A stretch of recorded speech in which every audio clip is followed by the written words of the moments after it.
nasihatnya adalah jangan suka menimbun gitu. Walaupun besok kalau memang ada kesempatan sedekahkan, nggak usah takut kamu dibikin miskin. Persis sebagaimana nasihat Rasulullah kepada Asma bintu Abi Bakar. Asma itu istrinya Az-Zubair ibnul Awwam. Zubair ibnul Awwam itu adalah yang di antara 10 yang sudah dijamin masuk surga. Tapi di awal-awal hidupnya itu kan memang susah Zubair bin Awwam. Sampai akhirnya Asma datang ke Rasulullah, ya Rasulullah, apakah aku masih disuruh untuk bersedekah? Kondisinya keluarga saya seperti itu. Apa yang dikatakan Rasulullah? Ya Asma, la tuki fayuka alaiki. Wahai Asma, kami itu ojo pelit sehingga hidupmu nanti melilit. Jadi sumber dari segala sumber kesulitan salah satunya itu sifat pelit. Pelit definisikan sendirilah. Pelit itu kayak boy mana gitu. Menimbun, menyimpan, dia makanan ditaruh di kulkas sampai bosok. Kenapa nggak dikasih orang itu? Kecuali kalau belanja satu pekan itu beli sayur, memang ada agenda. Tetapi kalau jenengan dikasih orang, secara pribadi juga kurang senang. Nggak usah ditimbun di kulkas nanti kalau saya pengen, nggak usah, langsung disalurkan kepada orang lain. Nggak apa-apa, Pak, jenengan itu dikasih orang kemudian dikasihkan orang lagi, nggak apa-apa. Persis bagaimana Rasulullah ketika menerima daging dari tetangganya, Aisyah bilangnya, Rasulullah, diapain daging ini kok banyak sekali? Disbagiin. Ketika itu kan Aisyah itu nyisain, Pak, yang namanya perempuan itu begitu, Pak. Kon bagiin udah nyisain. Wes entek loh, ditanya Rasulullah itu sudah habis, Pak. Enggak ya Rasulullah, ini saya sisain. Yang menjadi milikmu yang hakiki itu yang kamu bagikan. Adapun yang kamu simpan ini bukan milikmu yang hakiki. Sedekah, Pak. Sekali lagi memang keajaiban sedekah yang luar biasa. Terus jangan inilah masing-masing introspeksi untuk memerangi kepelitannya masing-masing. Siapa sih yang kena imbas politik? Biasanya keluarga besar. Itu bisa menilai pelit atau tidak, loman apa enggak. Kemudian yang kedua yang bisa menilai itu tetangganya. Gak pernah ngasih, kecuali kalau terdesak baru dikasih. Misalnya bawa mangga sakarung, waduh kok banyak sekali, gak enak kalau nggak saya baru ngasih. Tapi kalau pulang ketahuan tetangganya disimpan lagi sampai bosok-bosok. Gitu, Pak. Jadi bersedekah pagi itu tidak harus habis subuh juga. Kemudian yang keempat, ketika sahur. Jadi kalau puasa itu kalau bisa itu sahur juga. Bukan apa-apa, walaupun jangan itu kurang berselera. Biasa nggak sahur, nah tadi walaupun satu teguk air sahur. Karena Allah dan malaikatnya itu berselawat kepada orang yang sahur. Selawatnya Allah itu mengguyurkan rahmat, selawatnya malaikat itu berdoa. Tuh, walaupun glek gitu aja, yang penting sahur lagi. Walaupun memang ya di antara kita itu kayak istri saya itu kalau sahur itu kan utang. Tapi paling enggak itu ya satu teguk air segala popo gitu. Kemudian yang kelima, ketika mendengar orang sakit, kalau ada teman yang sakit, saudara yang sakit, jenguk, Pak. ojo ditunda-tunda, Pak. Jenengan berarti menunda rahmat Allah. Kata malaikat itu di dalam salah satu riwayat ini kan jumlahnya tidak disebutkan. Itu jumlahnya 70.000 malaikat mendoakan dari pagi sampai sore. Kalau menengoknya pagi, kalau menengoknya sore itu sampai paginya lagi, itu jenengan didoakan malaikat. Coba jenengan tidur, jenengan beraktivitas, itu malaikat mendoakan kebaikan. Salah satu doa ini, man 'ada ba'idan aw zara'ahu lahu fillah. Barang siapa menjenguk orang yang sakit atau dia itu main ke temannya, main Pak, bolan, teman agama. Nadahu munadin, ada malaikat yang menyeru, antibta. Semoga Allah, kalau tibta itu dari kata thayyib, sekarang itu semoga baik kondisinya. Wa tauba man syaka, dan perjalananmu juga baik. Wa tabawwa'ta minal jannati manzila, semoga tempatmu nanti di surga. Jumlahnya 70.000 malaikat. Kira-kira sak Gunung Sari Indah ono 75. Gak ada. Ada. Itu malaikat zaman sekalian yang aku. Itu yang kelima, ya. Yang keenam, nah, supaya semangat sholatnya. Ketika berdiri di saf awal dalam sholat, saf awal Pak, saf awal, jenengan itu kalau Jumatan, ojo linggih sing belakang Pak, langsung merangsek masuk ke saf yang awal-awal. Karena malaikat itu sangat perhatian kepada yang saf-saf awal itu. Dan Rasulullah SAW itu agak kecewa kepada umatnya itu kalau di pas Jumatan, di dalam hadis yang sahih, di dalam pas Jumatan safnya awal kosong, dia malah di belakang Pak.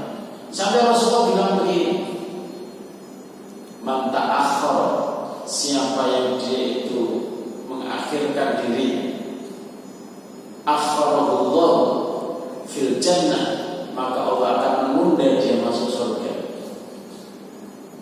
Jadi walaupun dia itu sudah Jumatan, tapi suka dia itu di belakang, nggak mau maju. Nah itu nanti juga itu membuat Rasulullah kecewa. Sampai Rasulullah bilang itu, ya walaupun dia masuk surga, Allah akan menunda dia. Mau kebaikan ada di depan matanya. Atau misalnya ada saf pertama, jangan pilih saf kedua, gimana Pak? Mau ada saf pertama, mau pilih saf kedua, jarak antara saf pertama dan kedua mungkin sangat langka Pak, kalau di dunia. Tapi kalau di sisi Allah, jarak 1 derajat itu seperti jarak antara langit dan bumi. Saf pertama dengan saf kedua selangkah itu di dunia. Tapi kalau di akhirat, waduh Pak, jarak antara langit dan bumi Pak. Maka jangan sampai kita itu menyengaja disuruh nunggu Pak, malah nggak mau. Sampai di sini lo bagaimana? Dikasih derajat yang lebih tinggi kok nggak mau. Tentu fasilitasnya kan akan berbeda, derajat di atas dengan derajat di bawah. Kemudian yang ketujuh, ini juga paling penting juga ya. Banyak mendoakan saudara-saudara kita sama muslim. Yang lebih hebat lagi kalau disebut nama. Jenengan itu betul-betul tulus cintanya kepada saudaranya kalau sudah bisa menyebut nama dalam doanya. Sebagaimana yang dikatakan Imam Ahmad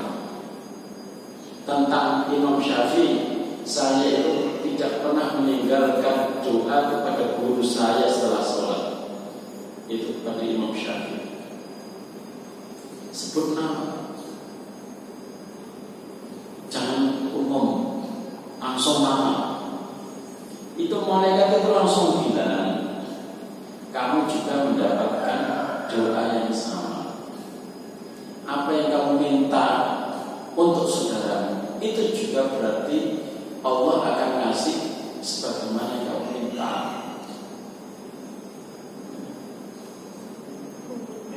Sudah syuruh kayaknya. Kita tambah berapa ini? Tambah 2 ya. Yang ke-8, berwudu sebelum tidur supaya jenengan aman dari mimpi buruk. Kalau mimpi buruk itu pasti dari setan. Allah itu gak akan kasih mimpi buruk. Allah itu pasti kasih mimpi yang baik. Kalau jenengan mimpi buruk itu mesti takhfifun minasyaitan. Itu cara setan untuk menakut-nakuti jenengan. Allah itu selalu busyra. Jadi mimpi itu ada 3. Busyra min Allah, mimpi bagus dari Allah. Takhfif minasyaitan, rasa takut yang ingin ditanamkan setan di hati kita.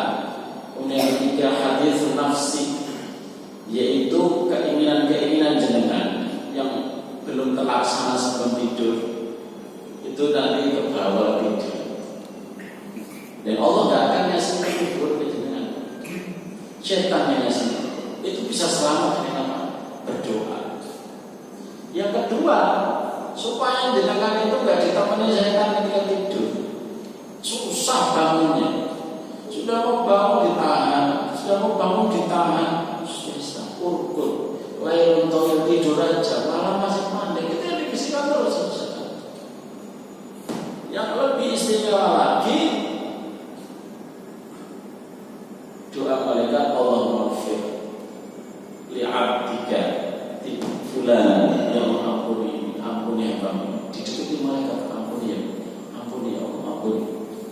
Kemudian yang terakhir,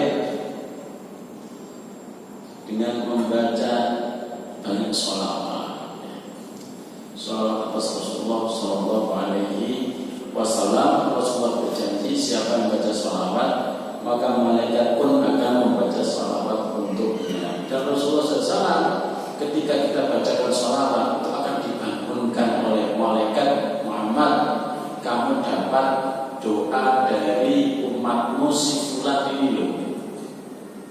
Banyak baca sholawat ya. Setiap masuk masjid, doa masjid itu apa? Allahumma iftah li abwaba rahmati. Ditambah setelahnya bismillahi wassalatu wassalamu ala rasulillah. Pakai sholawat dulu Pak. Allahumma iftah li abwaba rahmati. Jenengan setelah Anda berdoa Pak, baca sholawat dulu sebelum Allahumma rabbana hadhihi da'wati tammat. Baca sholawat dulu Pak. Itu ada hadisnya. Sholawat terus, malaikat ikut mensolawatkan kita. Jadi Rasulullah SAW itu cara mendekatkan umatnya kepada beliau itu banyaklah membaca sholawat. Itu nanti akan membuat kamu dibacakan sholawat oleh malaikat. Itu sebagian Pak dari apa yang saya ingin sampaikan pada kesempatan pagi hari ini, agar menambah kebahagiaan kita. Sampai yang nangis tengah malam ditemani malaikat Pak. Jenengan dalam kondisi apapun, mau pergi kemanapun, dalam kondisi jenengan kemah sendirian, malaikat menemani. Gak usah takut sama wewe gombel, kuntilanak, gendruwo, apa ya? Gak orang Pak, gak akan deketin. Ngapain ngurusi orang yang banyak berdoa, yang didampingi malaikat, dengan nyari orang-orang yang maksiat aja, daripada dibacain dia sakit, lebih baik nyari orang-orang yang lo rumah jenengan. Kalau datang malaikat, ngapain saya kesini? Lebih baik nyari rumah-rumah yang gak jelas.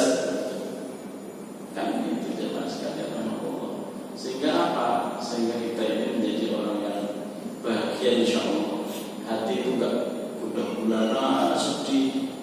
Mudah-mudahan Allah Subhanahu wa taala menjadikan kita semuanya hamba Allah yang ditemani malaikat, dan nanti akan dibimbing malaikat dan menjadi saksi Pak malaikat itu atas kesalahan-kesalahan kita ketika kembali kepada Allah Subhanahu wa taala. Aku berdoa wa astagfirullahaladzim wa langsung ditutup. Apa ada pertanyaan?